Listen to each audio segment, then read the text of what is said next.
I think, unfortunately, I think marketing has been marginalized in most businesses. So marketing as a skill, as an executable skill, is often marginalized based on what I call the hippo syndrome, highest paid person's opinion. So we do what we're told, right? And so as agencies, we do that. We don't stand up to like the CEO that's got the bad idea. We just say, yes, boss, I'll do it, right? Why? Because they pay the paycheck, right?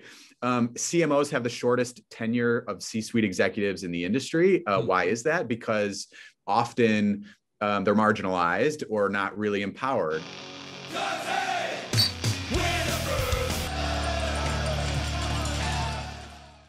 On this episode of Brews BizDev, my illustrious guest is Matt Lasher, Director of Marketing for the WestHerr Auto Group. And as Matt and I down some of our favorite coffees, we talk about how to overcome being in an industry or a business with a bad reputation, COVID adaptations that WestHerr has made and some other companies have made that we think and hope will actually stick around and make for better customer experience, and the value of questioning your own viewpoints and at the same time learning new viewpoints and skills. We have a great convo. We also talk a little bit about how Matt used to be a professional poker player and sell his own brand t-shirts out of the trunk of his car. So please, thanks for checking this out. Enjoy the episode. And if you do dig what we're putting out, please remember to subscribe and share. Hey, Matt, thanks for coming on. How's it going, bud? Doing great, Paul. Thanks for having me, man. Yeah, my pleasure. My pleasure. Why don't you give, for the folks that might not know, the elevator pitch on who you are, what you do, what you're about? Yeah, 100%. So my name's Matt Lasher. I'm the marketing director at the WestHerr Automotive Group. We're one of the largest automotive groups in the country. We have 30 locations, sell over 50,000 cars a year, have 2,400 employees. I've been at WestHerr about 12 years. Prior to that, I worked at Nissan North America in Los Angeles for about 5. And in between, I sold t-shirts out of the trunk of my car and played poker professionally to pay my bills for a couple of years before deciding to get married and have kids. So I'm married. I got four little kids under the age of 10 and, love being in Buffalo. Awesome. Excellent. So learning stuff already. So pro poker and selling t-shirts. What kind of t-shirts were you selling? So this was back in like 2005, 2006, 7, 8. It was a poker lifestyle brand called Prop. Website's still live, propclothing.com. Nice. And it was designed to be like a Volcom or Hurley or Burton of the online poker world. 2008, the Department of Justice decided that online poker was illegal, or the activities surrounding money online was illegal. So that sort of changed the landscape of that environment, and kind of moved it away from a casual fun thing to do to like only the sharks were in the water then. So, at the end of the day, I was selling t-shirts out of the trunk of my car. I was doing well. I had some fans and, people buying everything that I was releasing. And it was real early in the Shopify days too. Like everybody's got an online e-commerce site today, it seems like, but this was early with Shopify. YouTube had just started in 2006. So I was making YouTube videos and stuff. But just living in Southern California, traveling around to Vegas and San Francisco and doing the thing. And it was a great adventure, and I look back at that now, and I'm going to be 40 this summer, but I was 25, 26, whatever. And it was the best. It was the best. I probably had $25,000 to my name or less. And every month I was turning 2,000 into 4,000 to pay my bills and pay my rent and whatever. It was great. It was a really fun time. Yeah. No, that sounds fun. It was getting the job done. And then, they changed the rules a bit and you start to do the family stuff and it's a little less desirable, huh? Well, I wanted to get married and have kids, and I knew that wasn't going to be long term. I was running out of product and money at the same time. So I was like, I could get like investors or try to really push this thing, but I didn't really want to be like a clothing magnate or anything. So, kind of moved on. Cool. So, and now, yeah, so you've gotten into cars and now you're at WestHerr. And so disclaimer, conflict of interest or something. I mean, I do drive a WestHerr vehicle. So, and I've had, I've had, a few relatives who have worked in various areas of WestHerr, all through what you can do at a dealership, all the way up to the GM. And yeah, so it's I like it. I think it's a great company. I think a lot of great work gets done there. But I don't know if you know Corporate Bro at all from his presence on LinkedIn, but I had Corporate Bro on last year at the end of the year on my podcast. And, he spoofs salespeople and he takes the piss out of marketers too. And he's both, right? So he has to market himself. But one of his things that he talked about, like the main theme was that, salespeople are different now. Because he said, like people have an image right in their heads of the sales guy being some kind of like older, skeezy looking dude in like a, threadbare tweed jacket who's just trying to get over on people.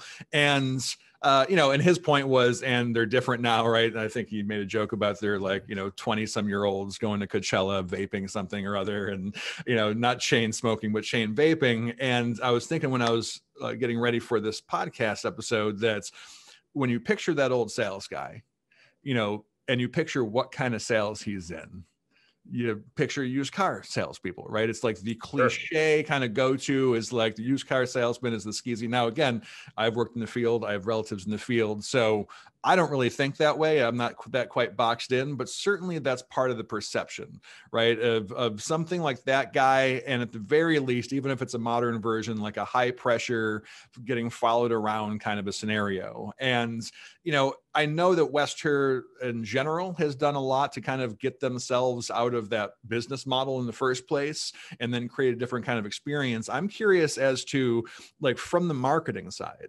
right? Like, what do you do brand wise, reputation wise, like the activity wise? Like, what do you do in an industry that generally has a, certain kind of a rep?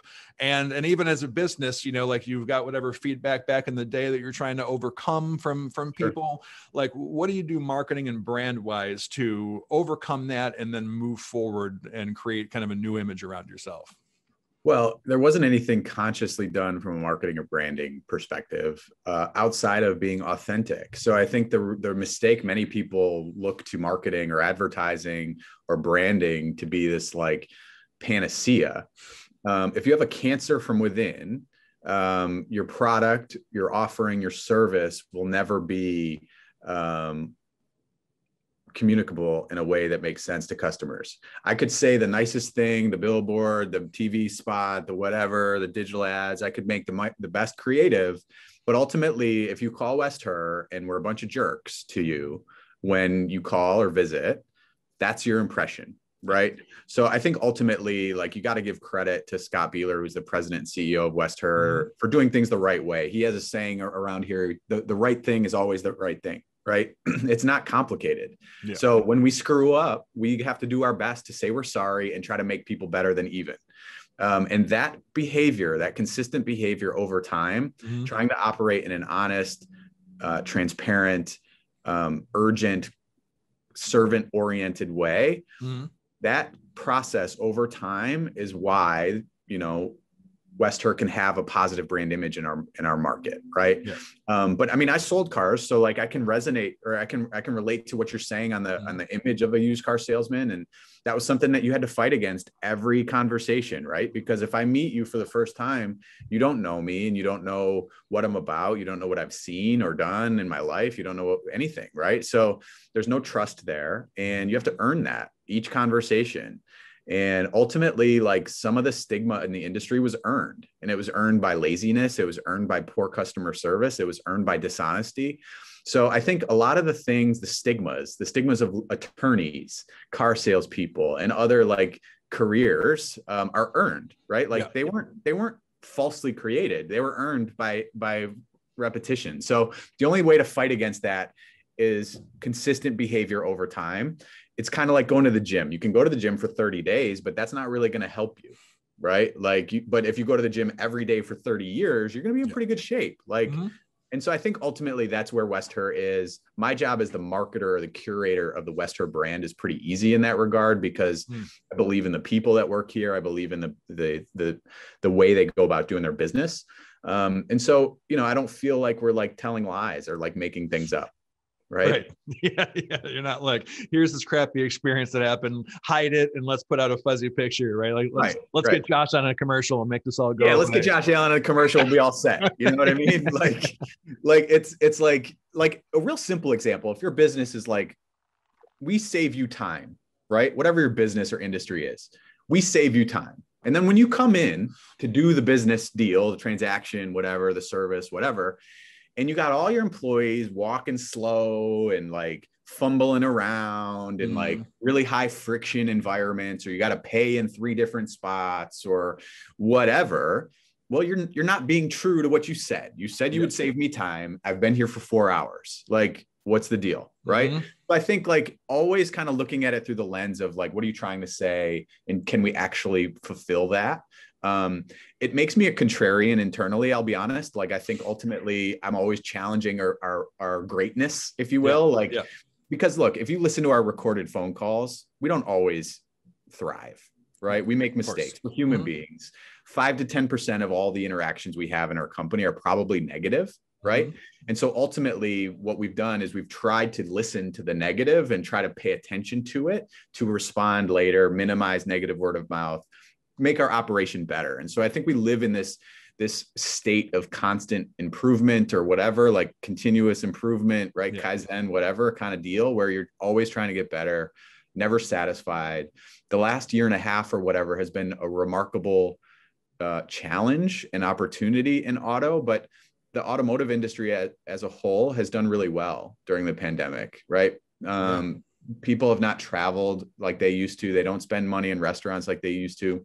So they've been able to save up a little more money than they're used to. So things like home improvement, car purchases, things like that have done really well to the point where now we're experiencing shortages of things and whatever. Like, it's kind of a fascinating thing. So we're just trying to stay grateful for how that has gone, and recognize that there's other industries that have not fared as well, through no fault of their own, through no lack of effort, through no lack of like good, customer service, right? Like it's just, if you owned a restaurant last summer, like that wasn't probably good for you, no matter how great of a marketer or brander or whatever you are. So to where you started the question, I think marketing is all about authenticity.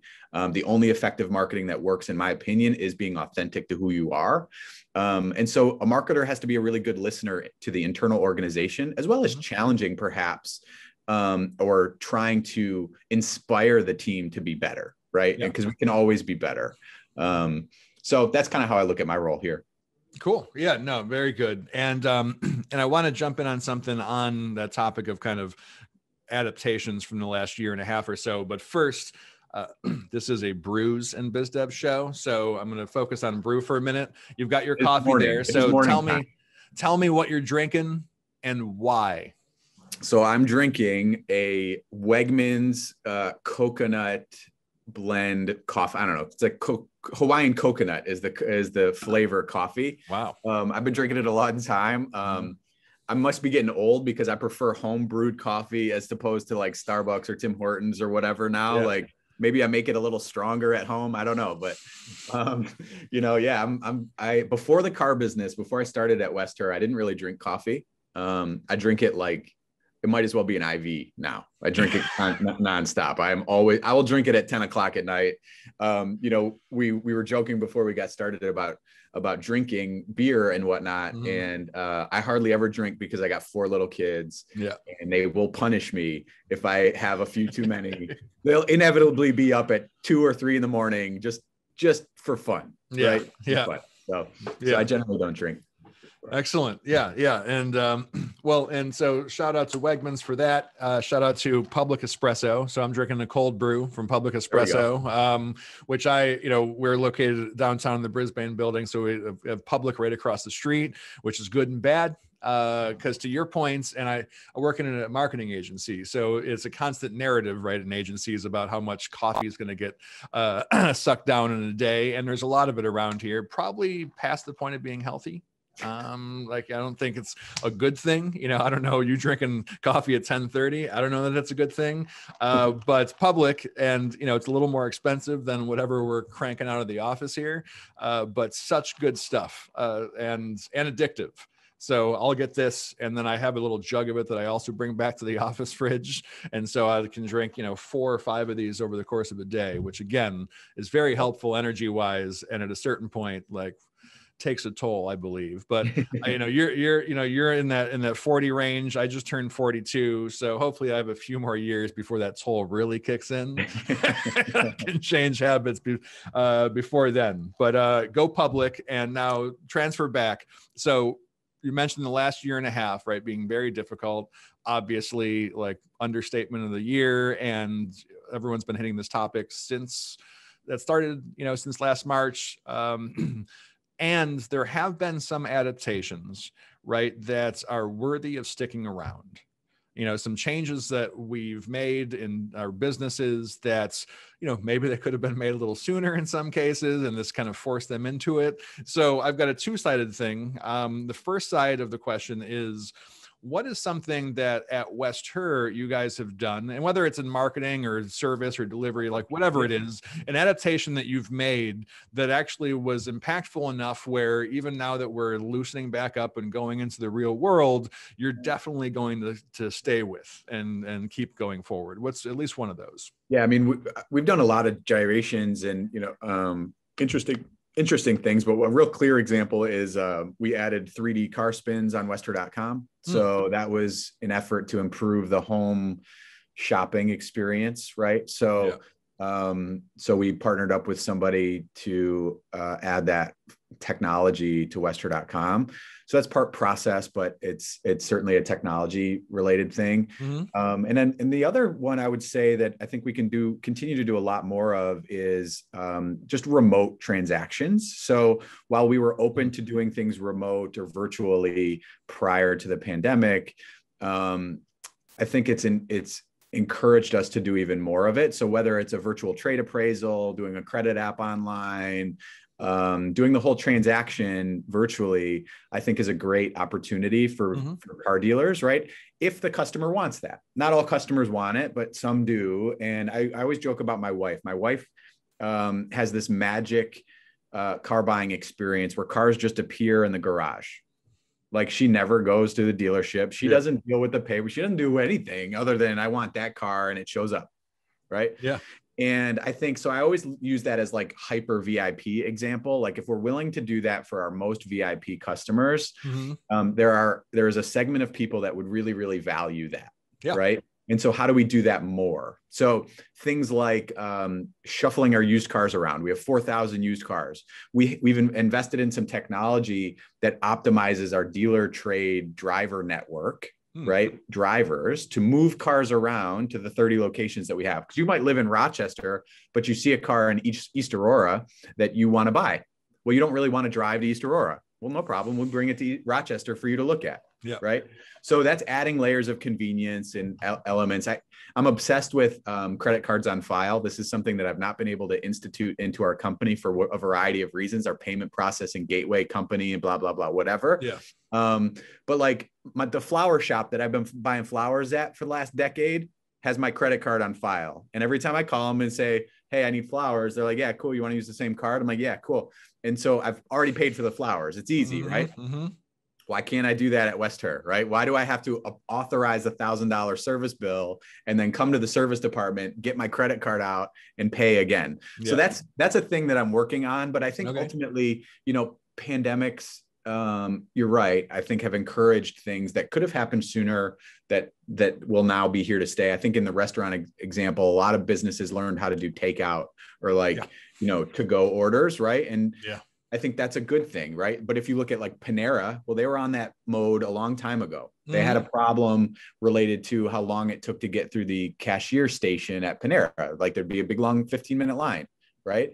So then they created online ordering, and you could pick it up at the store, or you could have it delivered to you, or you can order from the kiosk over here and not deal with the line, or right. So they added all these options to accommodate different buying preferences, right? And I think there's no one size fits all for any of it. Like Grandma Sue in Hamburg, New York might want to spend 5 hours at the dealership because she doesn't have anything else to do that day. Yeah. Maybe, you know, like a busy guy like me with 4 kids and whatever, like I want to spend as little amount of time as possible at the dealership. And so having processes that are flexible, I think is the way forward for us. Cool. Yeah, no, I think that makes sense. I remember I was at a lunch a couple years ago, I think probably through the Amherst Chamber or something. And I'm forgetting, it wasn't Scott, it was someone else from the executive team at the time was there and talking, and he mentioned the Panera thing, right? Because then there's some things that already you were looking, you know, pre-pandemic, you're looking to adapt about the variety of ways that someone can interact with you, because that's very intelligent to do. And so, yeah, that's a great example. And I was curious because you mentioned your wife, you know, having a car appear. So, and I'm thinking like, oh, do you have something that's geared more toward, you know, because there's like Carvana now, right? There's the online, go online, find a car, and then it's out front, and yeah, test drive it from that point and keep it or do whatever. Which frankly, I guess I'm old school enough where I was like, yeah, I don't know if I would do that. Like, you know, I might want to like get in something first and not trust. Sure. I mean, I struggle with online clothes buying for God's sake some of the times, because is it really going to fit? And am I going to just not want to deal with returning it and then just like stick with it? And that seems insane for a car. So, I mean, do you have things like that where you're moving to where there's an option for a full on, like, listen, I'm going to be online and there's going to be a car out front? So yesterday, my neighbor texted me and she wanted to look at a Volvo that we had, used Volvo that just came in. So I texted the general manager. I said, can you deliver it to her house? He said yes. So later that evening, the car showed up at her house. So I think we're already doing it, right? Like to the degree that like we can accommodate. It's hard to offer at scale, but I would say WestHerr has the best of both worlds because we have 30 locations. So for somebody that's uncomfortable with having a car delivered to their house, while Carvana does have a return policy, it feels a little more challenging it's like, you know, buying a bed in the box. Like a bed in the box does have a guarantee, but like when you really unwrap the bed and like you get it like unfolded in your thing, and like it's going to be hard to like get that thing back up in a box and like take, you know, to say so I think like you're right. I think but the best we can do, like ultimately WestHerr operates by this tenet. People buy cars from people they know and trust. And in Western New York, I think that's really true. So, you know, the example I just gave you of my neighbor, she knows I work at WestHerr. She texted me because she knows and trusts me. Yeah. Right. So I think that that's a huge driver. Online transactions represent 1 to 5%, something like that, of the industry, if you want to look at it like that. So while Carvana gets this like sexy attention of having these like vending machines and like delivery vans or whatever, we have human beings. We have 2,400 employees in Western New York that make a great living, providing a very good service. And though, oh, by the way, when you have something wrong with your car, we're here. We have our service departments and we do what we can to help you. If you buy your car from Carvana, where are you getting it serviced? You somewhere probably, but do they care? Maybe not. Right. So ultimately, I think, you know, what we talked about at the beginning of like this consistent behavior over time and trying to do what's right, that serves us very well in our market. And now WestHerr is unique because we're very densely populated in a market. There are dealership groups as big or bigger than us, but they typically operate in major metros 5 to 10 times bigger, or they're scattered throughout the country. We have all of our marbles, all of our eggs in one basket, and that's here in Western New York, right? The owners live here. They're not out in Florida or like anywhere else. Like our whole company, everybody lives, works, spends here, right? So ultimately, we care about the WestHerr brand. We care about the experience, and that's going to continue to serve us well, I think. Yeah, no, I would guess. I think there's definitely still room for humanity and great service in the world, for sure. I hope. Yeah, you're banking on it. So my debunking question here, I like to ask people who come on, you know, I think this has happened to all of us, where we were taught something like it was the gospel truth about marketing, you know, or sales or whatever it is. We're marketers, we're marketers, so we'll stick with that for right now. You know, what's something that you were taught at some point by someone, as if we're like, this is a truth this is a truth about marketing that's in working and actually, having to execute marketing and get results in the real world, you have come to realize is patently false. And then what did you learn out of that? That's an interesting question I've never really thought of. I would say like marketing's kind of like quicksand. So when I graduated from college with a degree in marketing, I had like a little mini panic attack of like, what the fuck is marketing? I don't even know what it is. Right. I like went back through like my marketing 101 class book and I was like, oh, the 4 P's, product, price, placement, position, whatever. And I was like, okay, is that what it is? Like, so marketing is this conglomeration of consumer psychology, business strategy, product execution, operational execution, this combination of a lot of things. I think, unfortunately, I think marketing has been marginalized in most businesses. So marketing as a skill, as an executable skill, is often marginalized based on what I call the hippo syndrome, highest paid person's opinion. So we do what we're told, right? And so as agencies, we do that. We don't stand up to like the CEO that's got the bad idea. We just say, yes, boss, I'll do it, right? Why? Because they pay the paycheck, right? CMOs have the shortest tenure of C-suite executives in the industry. Why is that? Because often they're marginalized or not really empowered. CEO of Starbucks, what's his name? Schultz or whatever. Yeah. He's a marketer by trade, like fundamentally. So he understands it, but then he took the role of CEO so he could be like the marketer in chief, and so ultimately I think that would be one thing that I didn't realize maybe getting into the industry is how, that quicksand layer. So marketing, sort of the shape shifting thing. A lot of the things that I do today, I never learned in school, like Instagram wasn't a thing or whatever, like Instagram stories, like how do you accommodate or how do you make content in those formats?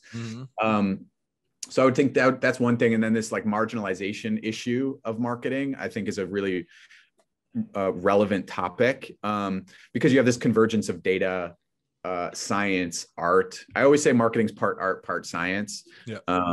And depending on where your strengths are, may lean you one way or the other. But so I don't know if I have any like blatant fallacies, so to speak, but like Seth Godin and those types of marketer thinkers have always been good inspirations for me. And I think it's just about being authentic. And I think it's always been about being authentic. Yeah.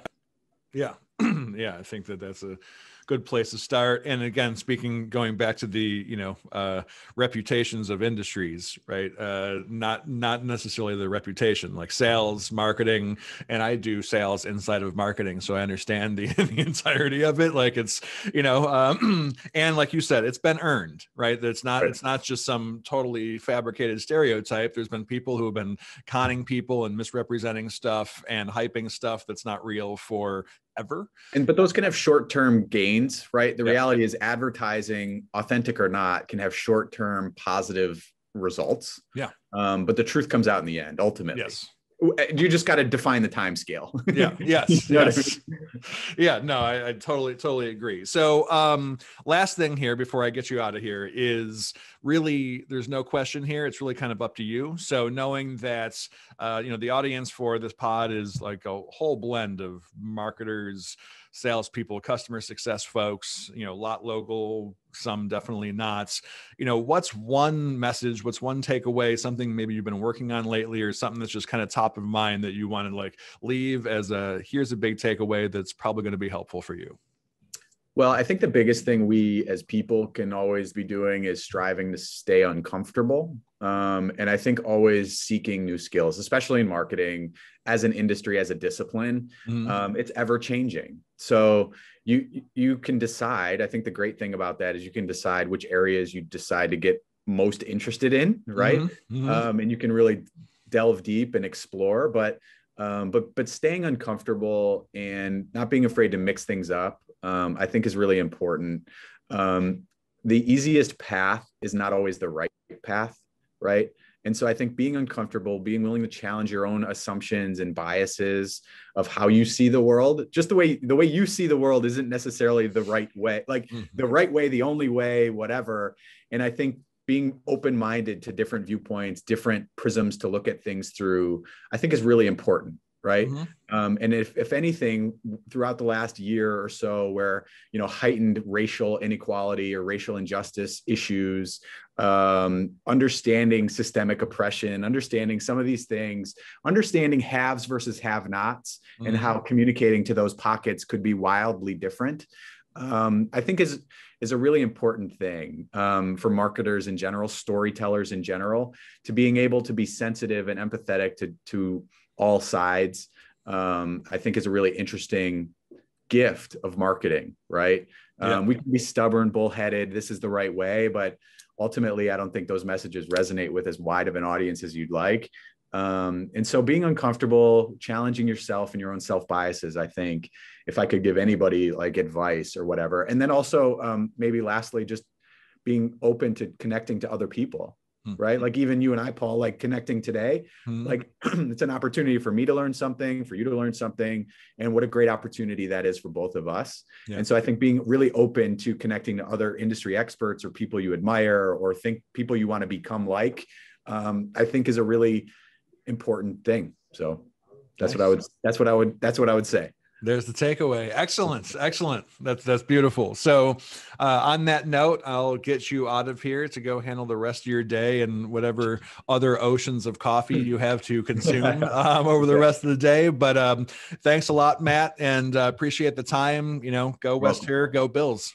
Thanks, bro. Yeah, go Bills, man. Nice to see you again. Thanks again. Yeah, you too. Right. Have a good one. Take care. Bye-bye. Bye. Brews BizDev is hosted by Paul Greiner and produced by Renoun Creative. Check us out at renowncreative.com. Are you fucking kidding me?